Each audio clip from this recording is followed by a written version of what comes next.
आज पढ़ेंगे हम आपका part second chapter 3 history ruling the country side. ठीक है, तो पार्ट 1 में हमने पढ़ा था कि कैसे जो ईस्ट इंडिया कंपनी थी जिसके गवर्नर जनरल कौन थे उस टाइम, रॉबर्ट क्लाइव, तो उन्हें कैसे दीवानी राइट्स मिला।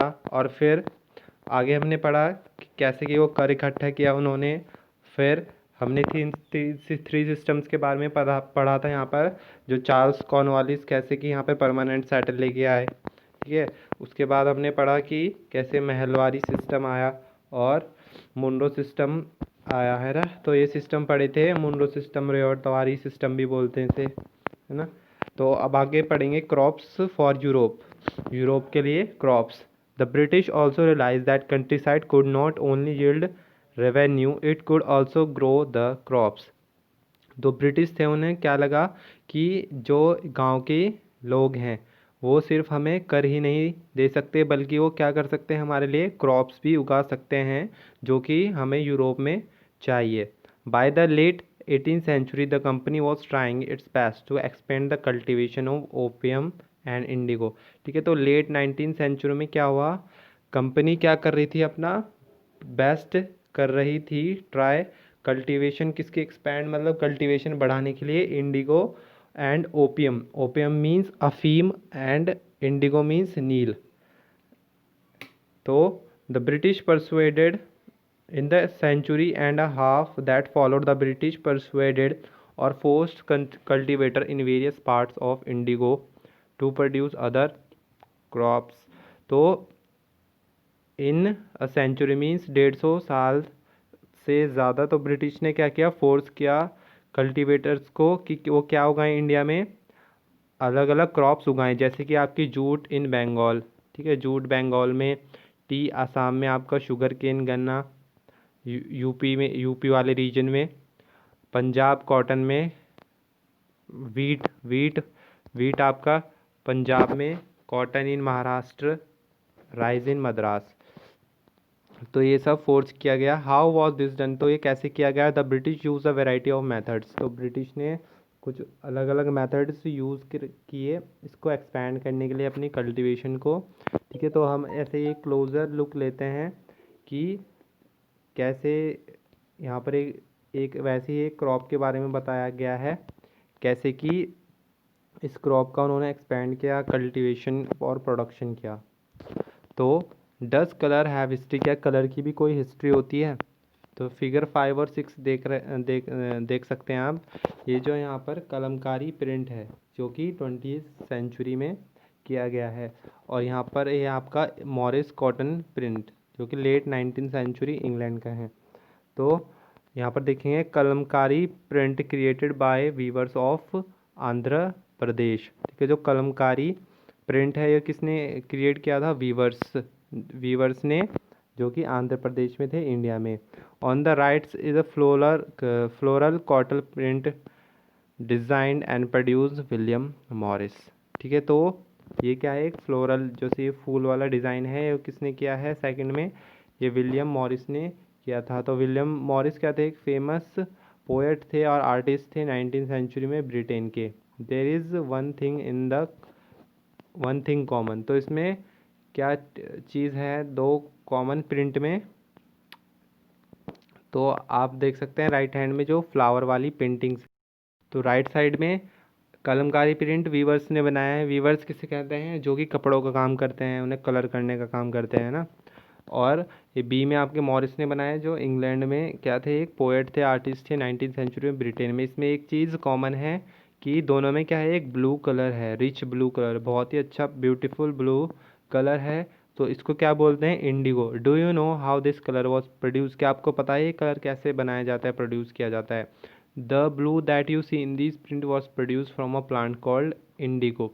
ठीक है, जो ब्लू कलर इसमें यूज़ हुआ है, तो इस ये किससे बनता है, एक प्लांट से जिसका नाम क्या है, indigo. It is likely that the blue dye use in the Morris print in the 19th century Britain was manufactured from India.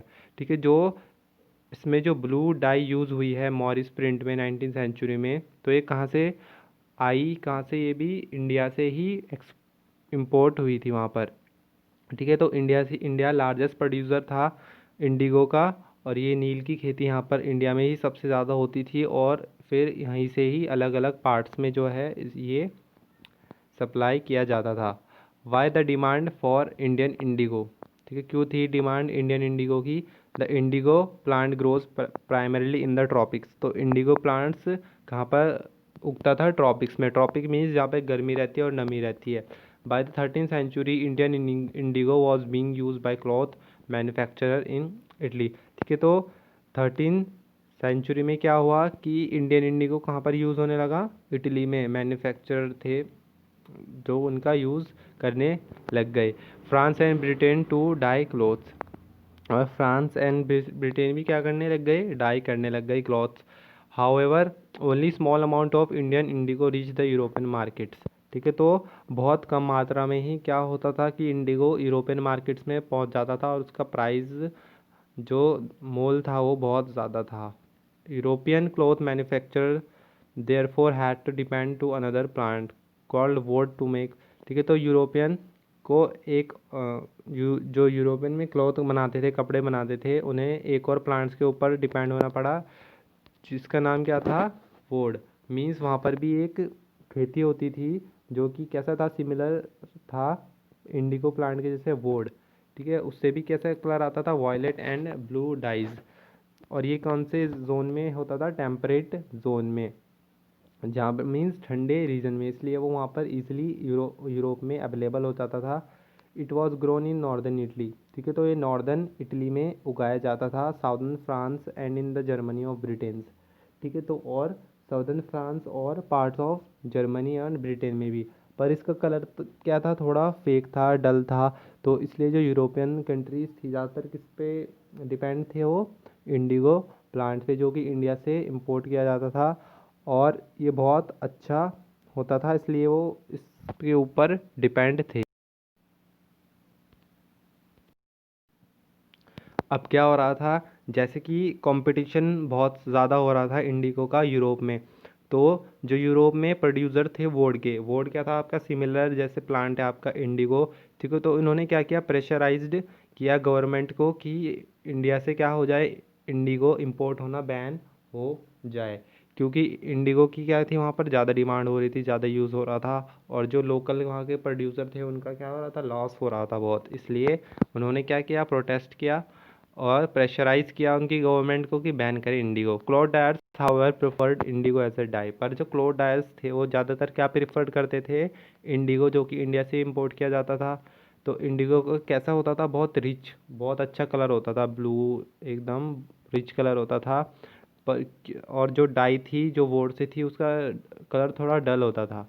Bye 17th century European cloth producer persuaded, ठीक है। तो 17th सेंचुरी में क्या क्या था?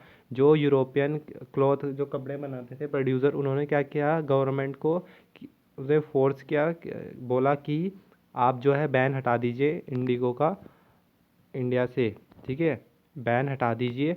The French began cultivating indigo in Saint Domingue in the Caribbean. अब French क्या करने लग गया? कल्टीवेट करने लग गया इंडिगो, कहाँ पर?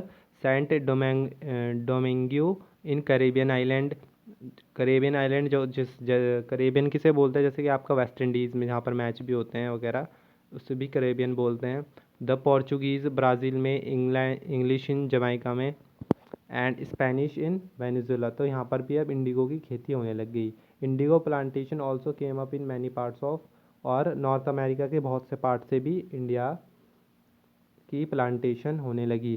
प्लांटेशन किसे बोलते हैं? जैसे कि एक ही लैंड पे क्या करते हैं? एक ही लैंड है, एक ही लैंड पे हम बहुत सारी कल्टीवेशन करते हैं, उसे क्या बोलते हैं हम? इंडिगो। एक ही लैंड होती है और एक ही क्रॉप उगाई जाती है, उस पर बहुत सारे लेबर काम करते हैं। जैसे कि आपकी कॉफ़ी, शुगर केन, तंबाकू, टी एंड कॉटन की भी क्या होती है? कल्टीवेशन होती है, वैसे ही इसकी भी कल्टीवेशन होने लगी वहाँ पर। वेट करेंगे। तो by the end of the 19th century the demand for indigo grew, ठीक है। तो 8th सेंचुरी में, 18th सेंचुरी के एंड में क्या हुआ? इंडिगो की डिमांड बढ़ने लग गई और Britain began to industrialise and its cotton production expand dramatically. ठीक है। तो उसका क्या हुआ, जैसे कि प्रोडक्शन बढ़ने लग गया तो उसकी अब डिमांड भी बहुत ज़्यादा होने लग गई। While the demand for indigo increase in the existing supplies from the West Indies and America collapse for a variety of reason.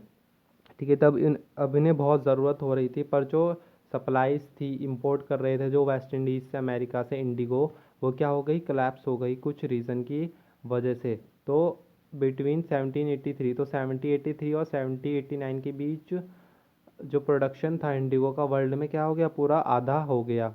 जो क्लॉड डायर्स थे ब्रिटेन में, नाउ वो क्या देख रहे थे, अलग अब कुछ अलग मेथड्स ढूंढ रहे थे, अलग तरीके जिससे कि इंडिगो आ सके। तो अब क्या किया उन्होंने कि सोचा कि अब इंडिगो कहाँ से आएगा, तो ब्रिटेन कहाँ पे टर्न किया उन्होंने, इंडिया में दोबारा से। Faced with the rising demand for indigo in Europe, the company in India looked for a ways। ठीक है। तो जैसे कि राइजिंग डिमांड हो रही थी इंडिगो की, हाई हो रही थी यूरोप में, तो कंपनी ने क्या किया, दोबारा से इंडिया की तरफ देखा और एक्सपेंड करने के कुछ नए मेथड्स अपनाए इंडिगो कल्टीवेशन के। From the last decades of 18th century. ठीक है। तो लास्ट 18th सेंचुरी में क्या हुआ, इंडिगो का कल्टीवेशन बढ़ने लग गया। तो बंगाल में क्या था, प्रोडक्शन बढ़ने लग गया, फैल गया एकदम से इंडिगो का, और पूरी वर्ल्ड की मार्केट में क्या हुआ, डोमिनेट करने लग गया। मीन सबसे ज़्यादा बंगाल में उगने लगा और यहाँ से एक्सपोर्ट होने लगा, इंपोर्ट होने लगा। तो 1788 में क्या हुआ, 30% जो है इंडिगो का ब्रिटेन में इंपोर्ट हुआ, 30% जो है इंपोर्ट हुआ। और उसके बाद 1810 में कितना हो गया, वो 95% हो गया। As the indigo trade grew, commercial agent और ऑफिशियल ऑफ द कंपनी। ठीक है। तो जैसे कि इंडिगो की ट्रेड क्या हुई, बढ़ने लग गई, तो कमर्शियल एजेंट थे, ऑफिशियल्स थे, तो क्या करने लग गए, इन्वेस्ट करने लग गए इंडिगो प्रोडक्शन में। Over the years many company official left. ठीक है। तो कुछ सालों में क्या हुआ, जो कंपनी में ऑफिशियल्स थे अपनी जॉब छोड़कर क्या करने लग गए, वो इंडिगो के बिजनेस में आ गए, कि इस मोटिव से, इस अट्रैक्शन से कि हमें क्या मिला वहाँ पर, बहुत ज़्यादा प्रॉफिट्स होगा। Numerous Scotsman Englishman. ठीक है। तो वहाँ से जो स्कॉट्समैन थे, इंग्लिशमैन थे, इंडिया में आए और प्लांटर्स बन गए।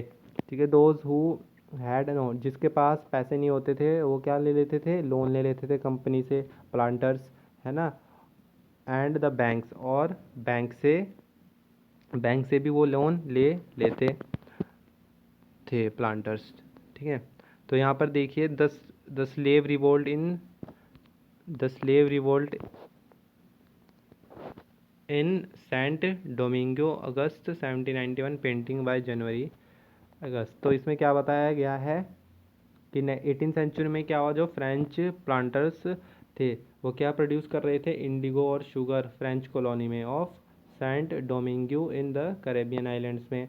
तो जो अफ्रीकन स्लेव्स थे, तो African slaves who work on the plantation rows, जो अफ्रीकन स्लेव थे उन्होंने क्या कर दिया, रिबिलियन कर दिया 1791 में, क्योंकि उन्हें क्या हो रहा था, बहुत लॉस हो रहा था, उन्होंने रिबिलियन कर दिया।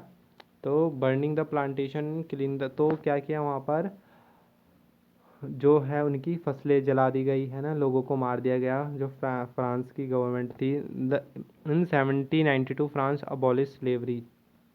तो फ्रांस ने क्या कर दिया, अब स्लेवरी कर दी फ्रेंच कॉलोनीज़ में, और इससे कि क्या हुआ, पूरी देश में जो सप्लाई हो रही थी किसकी, इंडिगो की, और दूसरी कंट्रीज़ में भी सप्लाई बंद होना हो गई। यही कारण था कि उस पीरियड में क्या हुई, 1783 और 1789 वाले पीरियड में बंद हो गई थी।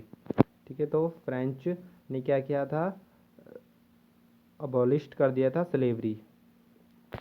के स्टूडेंट्स, ये हम नेक्स्ट पार्ट में पढ़ेंगे, हाउ वॉज इंडिगो कल्टिवेटेड। थोड़ा और रह गया आपका, तो ये पढ़ेंगे हम आपका नेक्स्ट पार्ट में। Thank you.